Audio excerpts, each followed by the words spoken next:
Hi everyone, it's Rihanna and welcome back to my channel. If you're new to my channel, I'm a second year CRNA and ICU nurse and I'm documenting my journey through CRNA School.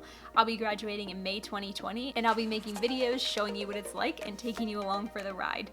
Today's topic is very close to my heart. It's something I'm very passionate about, and it is about the financial burden associated with CRNA school and how to alleviate and even maybe eliminate the costs of becoming a CRNA. The number one thing that I recommend if you're not already an RN is to consider getting your associate's degree in nursing and becoming an RN that way rather than going straight into a 4-year BSN program. And the reason I recommend this is because it is just so much more affordable than going straight into a 4-year university.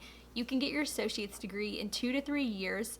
Technically, yes, it's a 2-year program, but usually you need to take a year of prerequisites to get admitted into the program. And once you finish that program, you can begin working as a nurse while you get your bachelor's degree. And in most circumstances, if you're working for a bigger hospital like a university or academic institution, the hospital will cover some or all of the costs of getting your BSN. So not only will you be making your pay, you will also be getting your school paid for at the same time. To me, that's a win-win situation. I have nothing against BSN programs at all. If you have a scholarship or your parents are paying for your school or you've saved up enough and that's just what you want to do, please go for it. Feel free. I'm not saying anything negative about BSN programs. I'm just stating they are much more expensive, and for somebody like me who has to pay for my school completely on my own, it's just much more economical to do an associate's degree and then get my bachelor's, which is exactly what I did. When you go to get your bachelor's, you do have the option of using your employer to pay for some or all of that. Keep in mind, if you do that, you will probably be required to sign a contract with your employer. And the contracts that I've seen when I was doing research about this were for about 1 to 2 years after you complete your BSN. So if you complete your BSN, you need to do an additional year or 2 at that hospital, and then you're free and they paid for your school, which isn't too bad. Now, there are a lot of online BSN programs that make it a lot easier to go to school while you're working, and the only thing I'm going to say about that is just make sure you choose a nursing school with a really good reputation. There are some online RN to BSN programs that they don't have brick and mortar nursing schools, and I would highly suggest that you choose a program that is associated with a nursing school that has a physical campus. I feel like on an application it looks a lot better if it's a school they've heard of before and a school that they know puts out good students. For example, I got my bachelor's degree through James Madison University, JMU's online RN to BSN program, and they have a huge nursing school, great nursing program, NP program. They don't have a CRNA program, and I felt that really helped me when I went and applied to CRNA school.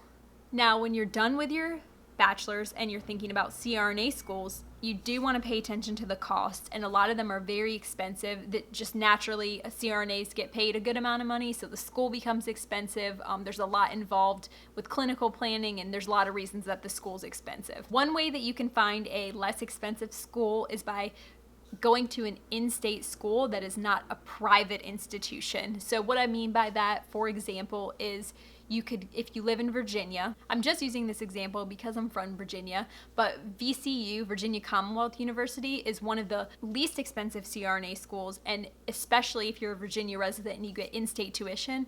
For that reason, it is also one of the most competitive CRNA schools to get into. Well, for that reason, and also just because it's a really great school and a really great program. So I'm not saying it's only because of cost. There's many things that go into factoring that. That being said, it is a less expensive program. I'm not in VCU's program, just to clarify. That's just an example I'm using. Now, there are also 2 ways that you can get your school partially or completely paid for. And one of those ways is by joining the military and having them sponsor your school. And the other way is by signing on with an anesthesia group or hospital that offers tuition reimbursement in exchange for a contract to work with them for a certain period of time. First, I'll talk about the hospital or the anesthesia group paying for your school. So when you're in CRNA school or you know you've been accepted, you could sign a contract with somebody saying that when you graduate, you'll work for them for a certain amount of time. And from what I've heard, you work for them for about 4 to 8 years and they pay back your school completely, or they pay for your school while you're in it. Most commonly, I've seen them paying for your school after you graduate, basically paying for your student loans for you. Now, the benefit to that, obviously, is that you get your school paid for, and if you know you're going to stay in one place and that hospital's near you, it's kind of an easy decision to make. But you are committed to that hospital, so if you think you might be moving or something happens and you end up moving and you get out of that contract, you'll be required to pay back the hospital whatever they specified in the contract. It's different everywhere, so I can't tell you exactly how much you'll be paying back, but just keep that in mind. It is a contract. And then the other option I talked about is joining the military. I'm going to talk about the Army because I researched that a little when I was going to school, but there's different branches you can join as well. The Army has their own CRNA program, so you could either go to that or do this by going to a civilian CRNA program. So once you find out that you've gotten into CRNA school, you can go join the military, and they will pay for all or part of your CRNA school depending on what branch and duty status you joined. I'm not an expert on the military. I'm only telling you what I know from my research. So if you're really interested, you need to talk to a recruiter. I'm just telling you what I know. When you join the military, they pay for your CRNA school and sometimes even pay for your living expenses while you're in CRNA school. When I looked up the Army, if you joined as active duty, they would pay for they would pay you a stipend while you're in school. But if you joined the reserves or the National Guard, they would just pay for a portion of your tuition or all of your tuition. So those are two options. Once you graduate, you still owe them a designated amount of time. What I researched was joining as active duty. I would be in school for 3 years. I would owe the Army 8 years of active duty, but they would count my 3 years in school as part of that active duty requirement. So if I were to graduate, I would then only have 5 years left. Now, I didn't end up doing that. There's a lot of reasons I didn't end up doing that, but it is an option. And if you're interested in joining the military and having your school paid for, it might be a good option for you. Just know that it's a huge commitment. So fortunately, there are a lot of options to help people who are going to CRNA school financially. Some of those require a commitment, which is obvious because nobody's giving out anything for free. So I think some of these options are really great because finances can really hold people back from ultimately doing what they want in life.